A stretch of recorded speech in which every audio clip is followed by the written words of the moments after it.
It's not working.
There we go.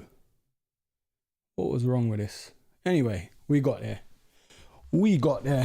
Bloody hell. Honestly, technical difficulties, it's a real thing, you know? It is a real thing. Let me just get myself sorted like a packet of crisps, and then we shall get started. Okay, so let me sort this out. Screen share and video device. Oh, display capture. Right, how's this working now? There we go. Right, I'm new to this, bro, so bear with me. There we go. I'm here. We out here. Right, it is deadline day, ladies and germs, and we're gonna go to, hopefully no tabs are open that they shouldn't be. Fantasy Football Premier League, and we are gonna go and reveal my team for game week 1. Let's zoom out a bit. Don't wanna, spill my beans too quick. But let me get the comments up. If there's anyone, Habs, my broski, how we doing? It is time to reveal. Let's start off with, obviously in goal, Jason Steele, mate. Just because he's a steal in price, 4.5 million. Great set of fixtures. The first, I'd say 3.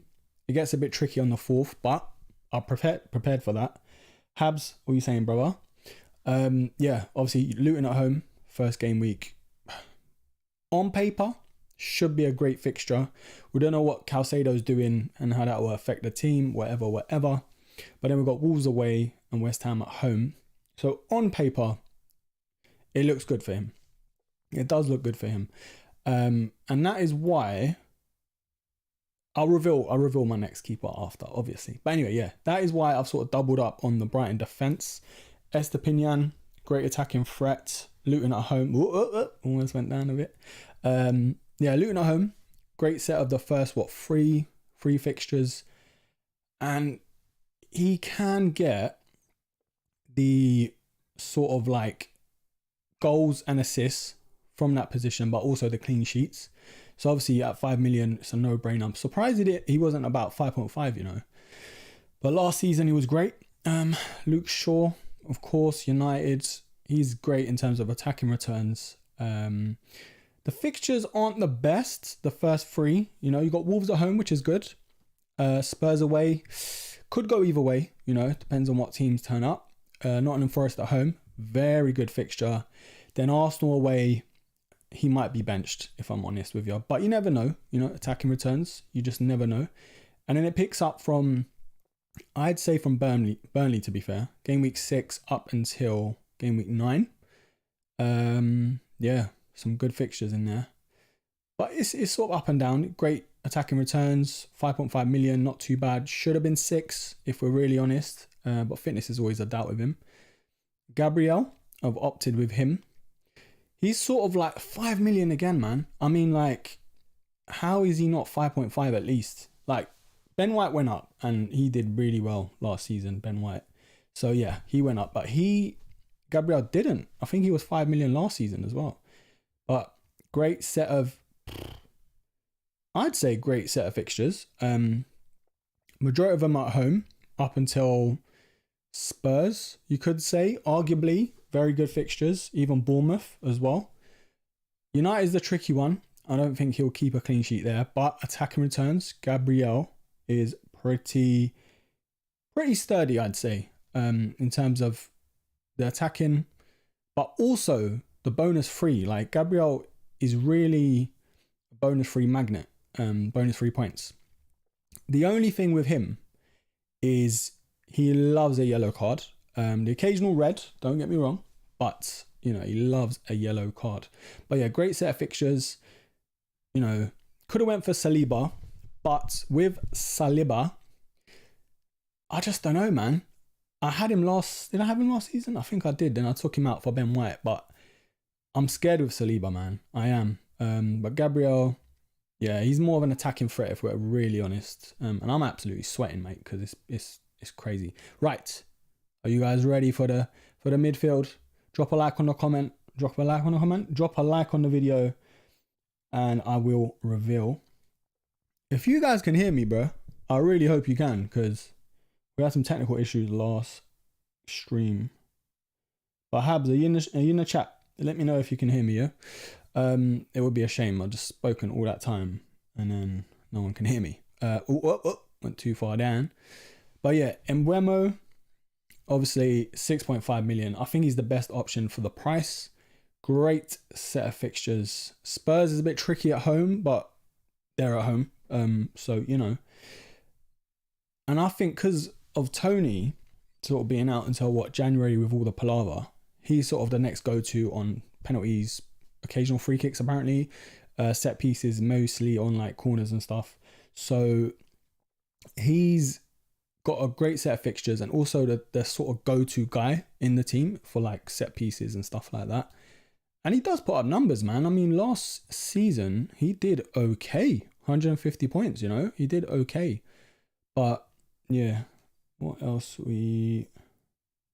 I'm gonna be panicked real soon, mate. I've got the sweats going on and everything. I mean, personally, I've sort of made my mind up last night and I'm not going back. Like, I've tinkered here and there, but I'm like, I've changed it, then I changed it back. I was about to change it again and I was like, just leave it. It's a good team now on paper. Yeah. But we've got Rashford. We've got Rashford. Of course, everyone does. He's 9 million. Bit pricey, but for the numbers, the goals and assists and stuff, and some decent fixtures. I mean, minus Arsenal away, on paper, even Spurs away, I think he can do pretty well. He could, 1 second, what's happened with the chat? Yeah, on paper, he could literally he could be one of the top teams of the season in terms of FPL if he stays fit though, But yeah, it's a great set of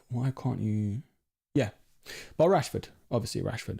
Bruno Fernandes, another guy sort of cemented in the United team. Also, he loves an assist, he gets the occasional goal and great set of fixtures like Rashford as well. Odegaard, this is controversial.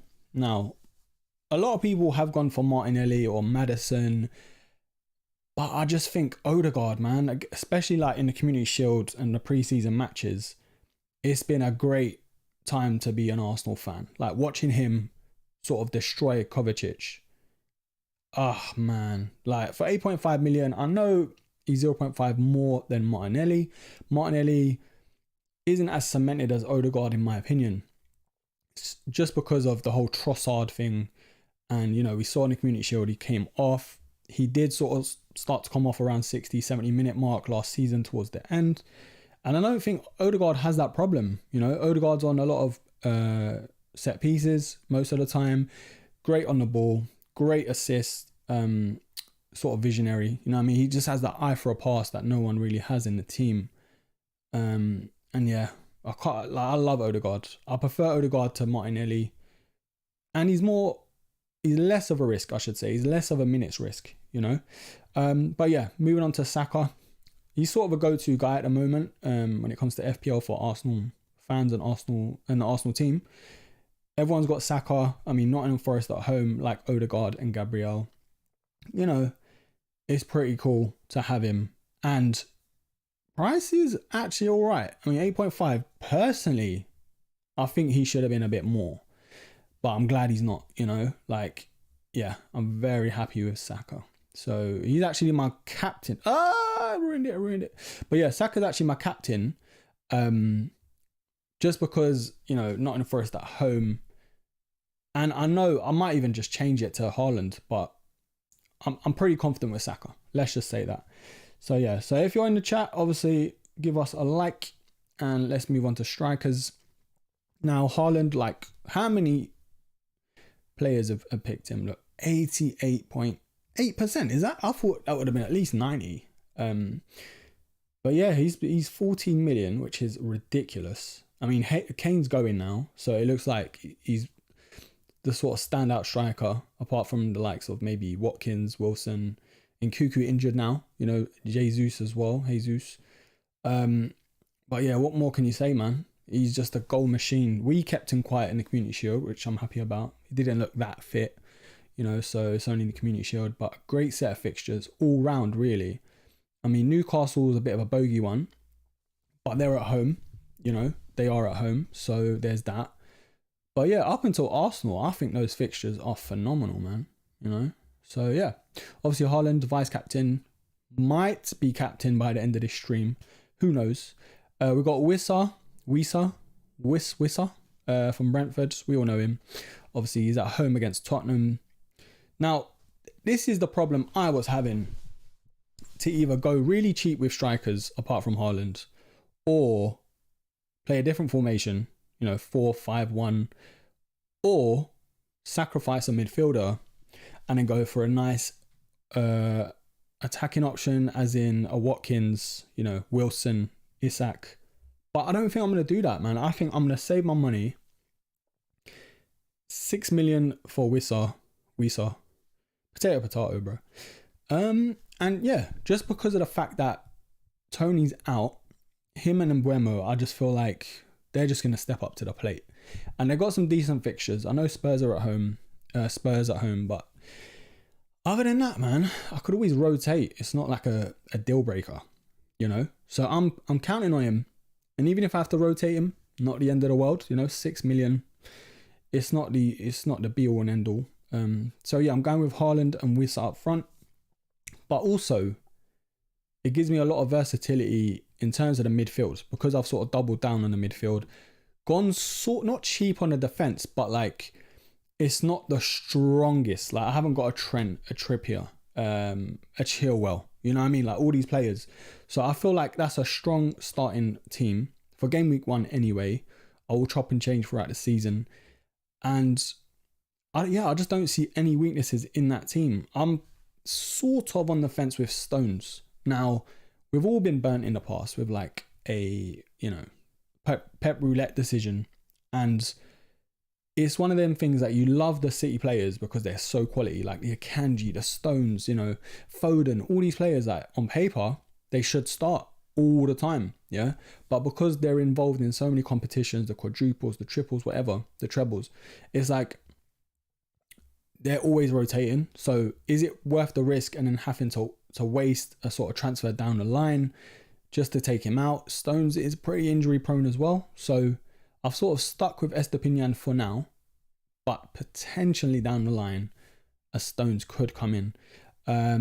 So my bench pretty much speaks for itself. You know, it's sort of cheap and cheerful, but also a bit of quality there too. You got Alisson here. Now, yes, 5.5 million goalkeeper. However, I love Alisson on FPL. Like, he saved me last season, like throughout towards the end of the season.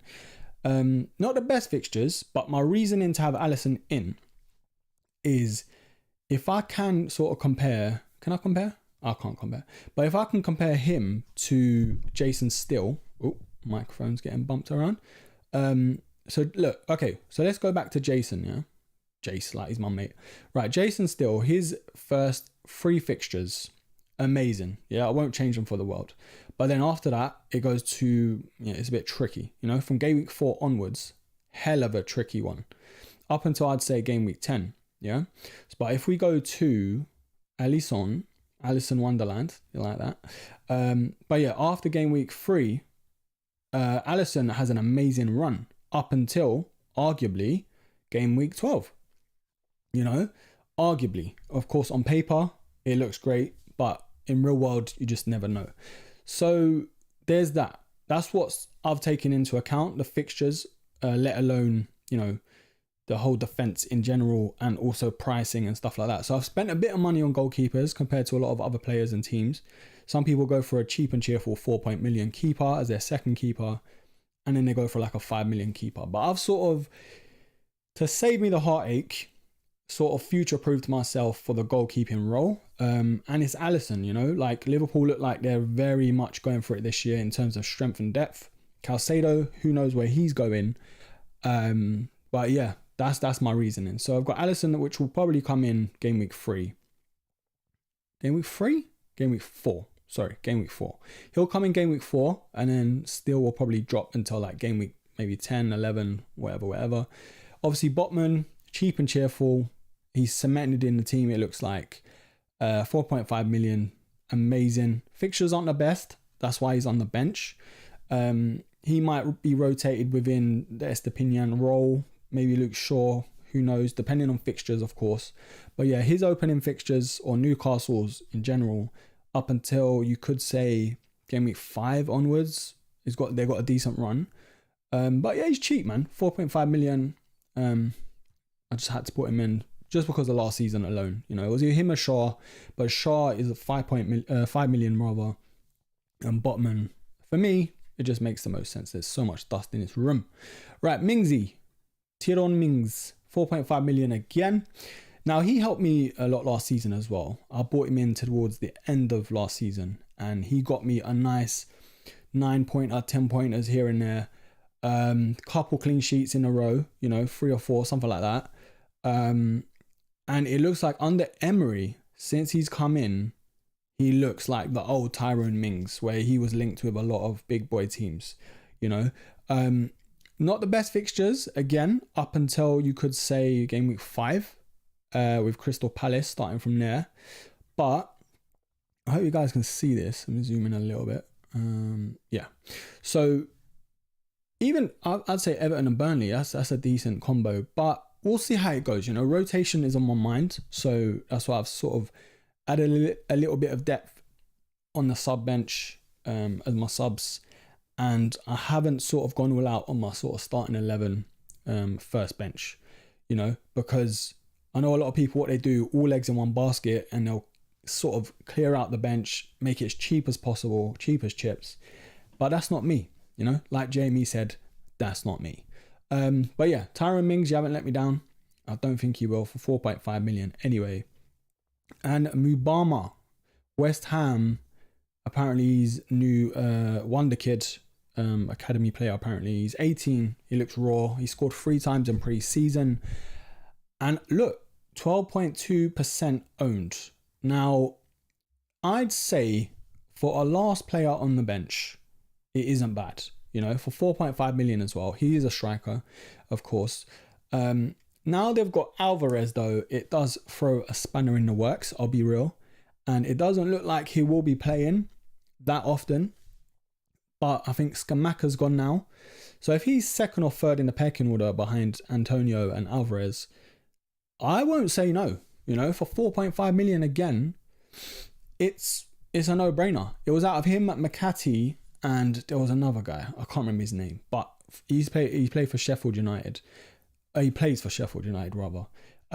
But yeah, he's 4.5 million. He's sort of like safety, unsafe player, where if he plays, it's a bonus, but he's the last player on your subs bench. So if he doesn't, it's not the end of the world. He's less likely to come onto your team anyway. And yeah, that's pretty much it. That's sort of my reasoning for it. But, I think personally, that's a decent team, man. That is a decent team. So we've got Steele in goal, Gabriel, Shaw, Estepinian, 3 at the back, Embuemo, Rashford, Fernandez, Odegaard, and Saka. 5 midfield. Very strong midfield. I can't see myself changing that whatsoever. Maybe Maddison eventually, who knows, depending on form and fixtures. Haaland and Wisa. Wisa is sort of wild card for me. I was going to go with João Pedro just because he's 0.5 million cheaper, and also it's one of those things where I don't know, Wisa is more cemented. You know, João Pedro looks like he's playing a number 10 role, and it looks like he won't be as cemented for minutes anyway as Wisa, you know. So that's my thinking. And yeah, the bench, obviously Alisson, Botman, Mings, and Mubama. Now, I have nothing in the bank, which is a bit of a problem. However, my midfield packs a lot in terms of pricing. I haven't got Salah, and Salah was in my first draft, as you probably saw in my last video. However, I just feel like when you got a Salah or a Trent, it's hard to navigate this season, man. Like, Haaland's 14 million. I've had to go really cheap on strikers other than him. Really strong in midfields. And I feel like my my defense is very balanced. And I feel like if Trent was in there or Salah was in the team, it would just mess up the overall balance. And I've had to sort of sacrifice the keepers and put money into that.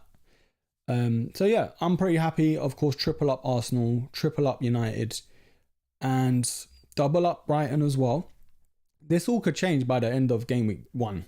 You know, I could be playing my wild card straight away, bruh. But no, I think I'm happy with this. Comment your team down below, or let me know what you rate my team out of 10 down below as well. A lot more streams, I'd say, maybe some watch-alongs. Who knows when I have the time and peace and quiet, you know. But yeah, I'm happy with that. Let me end this full screen. Yeah, so that's my team, everyone. Thank you for tuning in. Also, let me know down below as well what we're saying in the comments. Let me know down below as well what you think. I would say who you think is going to be surprising in the FPL this season, or who's going to be like that go-to guy other than Haaland. Like, let's drop Haaland out, you know. But yeah, I'm going to leave that there. Have to run to the post office as you do. But yeah, thank you for tuning in. And also, I will leave the link to my league down below as well. It's free, you know, it's just a bit of fun and banter. If you got your teams ready, just join it before the deadline. And yeah, man, we have how many hours are left until about an hour and a half before deadline. Plus, kickoffs at 8 o'clock, Burnley and City. So that's going to be interesting. But yeah, good luck, everyone. I'm praying that we all do good this season, apart from Habs, if you're not joking, I'm joking. But yeah, peace, love, and yeah, till the next episode.